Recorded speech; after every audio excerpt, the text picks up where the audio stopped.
I'm Mia, a storyteller for healing, awareness, and transformation. And today I want to sit with you in a space that feels quiet, honest, and deeply human. Not a place where we try to fix ourselves, but a place where we begin to understand why love has felt so complicated for so long. Maybe there have been moments in your life when you looked at your relationships and wondered, why does this keep happening to me?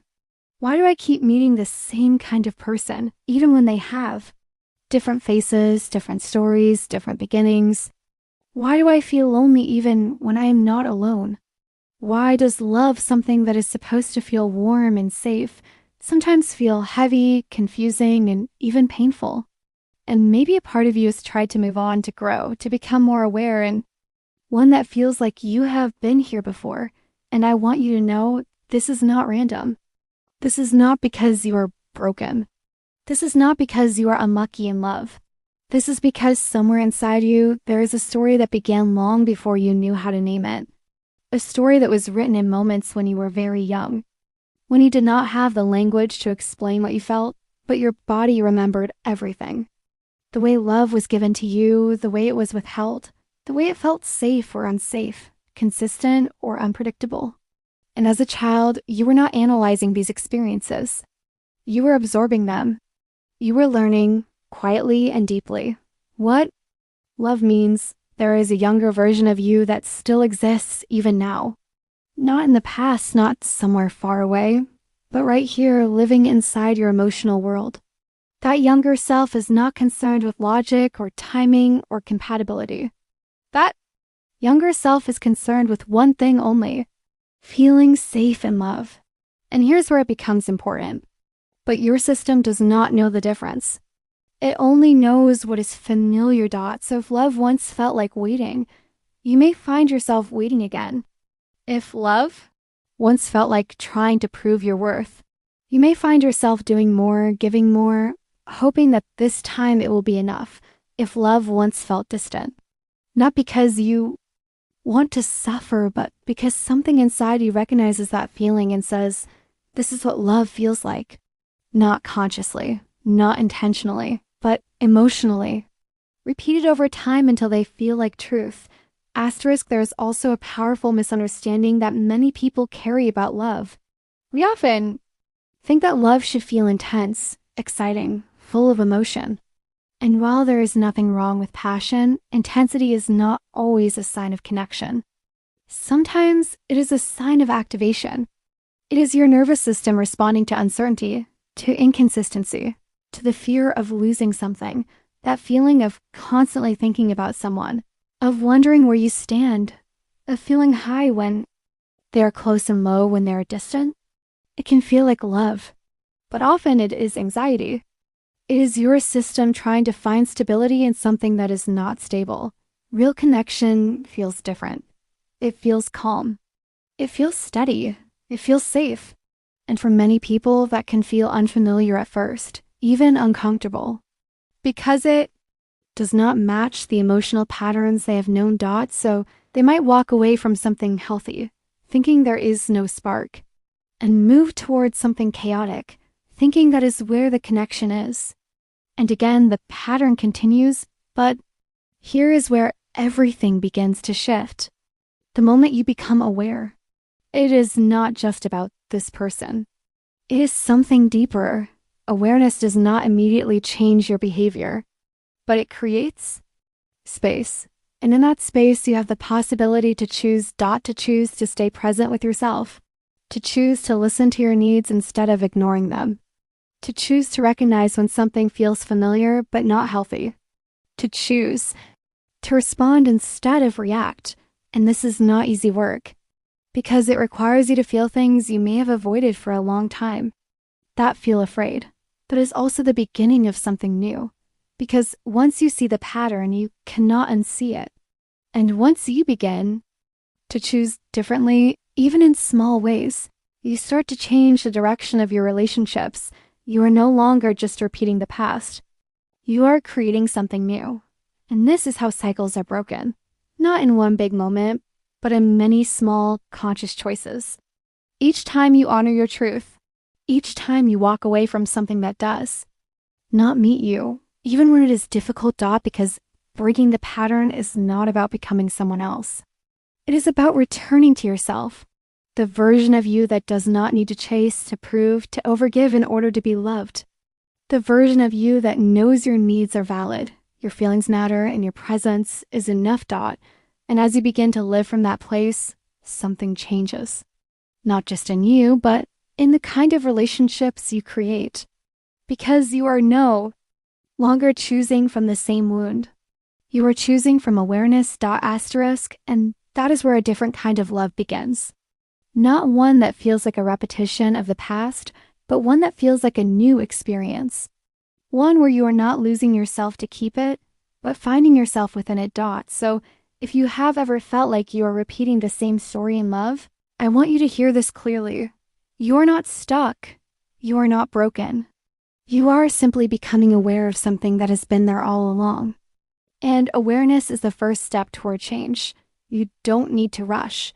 You don't need to have everything figured out. You just need to begin noticing, gently, honestly, without judgment. Because the moment you start to see, the next time you stand at the beginning of a connection, you will not only ask, do I like this person? Do I feel seen? Do I feel like I can be fully me? And that question alone can change everything. Mia.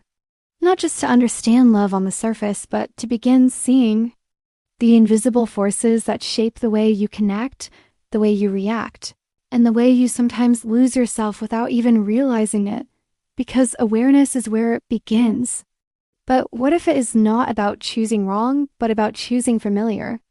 What if your heart is not trying to hurt you, but trying to complete something unfinished? Because deep down, there is often a quiet hope that this time it will be different. That this time, the person who feels familiar will finally give you what you did not receive before. The attention, the reassurance, the emotional presence. How to choose differently. And choosing differently does not start with finding someone new. It starts with seeing yourself clearly. There is also something even deeper that many people do not talk about. The patterns you carry may not begin with you. Generations of people who did not have the space, the safety, or the awareness to process their emotions. Generations who learned to survive rather than to feel. But they did not know how to express it in a way that made you feel seen. Maybe they were busy surviving. You adapted. You became who you needed to be in order to receive love in that environment. And that adaptation became your pattern. You might have learned to be strong, to not ask for too much, to not express your needs too openly. Or maybe you learned to be the one who gives, the one who understands, the one who stays even when things feel uncertain, and these qualities are not wrong. In many ways, they are beautiful. But when they come from a place of fear rather than choice, they can lead you into relationships where you feel unseen. This is why loneliness can exist even when you are with someone. Because loneliness is not just about physical presence. It is about being able to show up as your true self and feel received. Without realizing it, you abandon yourself in order to keep the relationship. You stay quiet when something hurts. You adjust when something feels off. You convince yourself that it is okay, that it will get better, that you are asking for too much. And slowly, you begin to feel alone, not because the other person is not there. It is built on adaptation. I'm Nia, and in this part, I want to take you even deeper. Not just into understanding your patterns, not just into recognizing your triggers, but into the place where all of it began. Because if we are honest, awareness is powerful, but there is still a question that quietly remains underneath it all. How do I actually heal this? How do I stop feeling the same pain, even when I understand where it comes from? How do I stop that younger part of me from taking over in moments when I just want to feel calm, secure, and at peace? And the answer does not begin outside of you.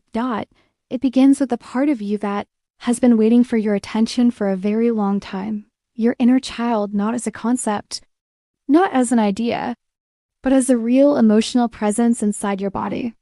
The part of you that once experienced love without understanding it. The part of you that adapted, that learned, that survived in the only ways it knew how. And maybe no one ever taught you how to go back and meet that part of yourself again. So instead, you kept moving forward, growing older, becoming stronger, becoming more independent, learning how to function, how to succeed, how to appear okay. But inside, there are still moments when something small happens, and suddenly you don't feel like the strong, aware adult anymore. You feel small. You feel unsure. You feel like you are about to lose something important, and that is not weakness. That is memory. Your inner child does not speak in words. It speaks in feelings, in reactions, in sensations that rise before you can explain them. And for a long time, you may have tried to silence that part of yourself, to control it, to tell yourself to be more logical, more calm, more mature. But healing does not come from silencing it. Comes from listening. There is a moment in this journey where you begin to realize something that changes. Everything. The love you have been searching for is not only something you want to receive. It is something a part of you is still waiting to feel. From you. Because when you were younger, you did not always receive what you needed emotionally. Maybe you were not fully seen. Maybe your feelings were not always understood. Maybe you had to be strong earlier than you should have been, and because of that, a part of you is still holding on to those unmet needs, still waiting, still hoping. And when you enter relationships, that part of you looks at the other person and quietly asks, "Can you finally give me what I didn't get before? Can you stay? Can you reassure me? Can you choose me completely?" And this is not something you do consciously. It's something that happens emotionally, but here is where healing begins to shift. When you realize that no one else can fully complete what was not given to you in the past. Not because they don't care, but because that part of you belongs to you. And this is where reparenting comes in. Reparenting is not about blaming your parents. Asterisk. It is about becoming the source of emotional safety for yourself. Is about learning how to respond to your own feelings in a way that you may not have received before. When you feel anxious, instead of judging yourself, you sit with that feeling and gently remind yourself, you are safe right now. When you feel afraid of being abandoned, instead of reacting immediately, you acknowledge that fear and stay present with it, instead of running from it or letting it control you. When you feel the urge to overgive or prove your worth, you pause and ask yourself, what do I actually need in this moment? This is not something that happens perfectly. It is something you practice. Again and again.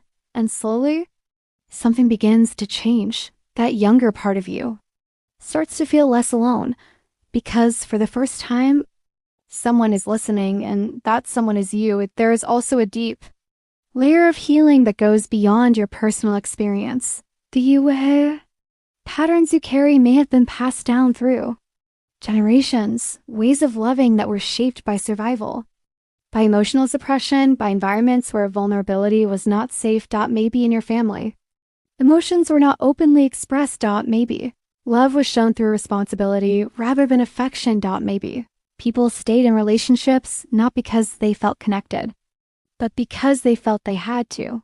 And without realizing it, these patterns become normal. They become the blueprint. And even if you consciously want something different, your system may still follow what it knows. This is what we call generational patterns.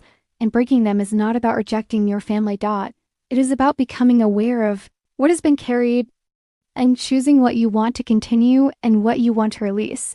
You are not here to repeat everything you were given. You are here to transform it. And that is not easy, because sometimes choosing differently means stepping into the unknown. It means creating a new way of relating that you have not seen modeled before. It means allowing yourself to feel, to express, to set boundaries, even when it feels uncomfortable. But it is also deeply powerful. Because when you begin to heal, you are not only changing your own life, you are changing the pattern moving forward. You become the point where the cycle shifts. And that is something meaningful, something that goes beyond just relationships. It touches every part of how you experience yourself and the world. There is also something important too. Understand about healing. It is not about becoming someone who never gets triggered. It's about becoming someone who understands their triggers, someone who can feel deeply without being controlled by those feelings, someone who can stay connected to themselves. Even in moments of uncertainty. And this takes time. It takes patience. It takes compassion, because there will still be moments when you fall back into old patterns, asterisk moments, when you react in ways you later question, moments when you feel like you are back at the beginning, but you are not. Because now you see. Now you understand. And that awareness changes everything. It allows you to return to yourself more quickly. To reconnect. To realign, instead of staying stuck in the pattern for as long as you used to.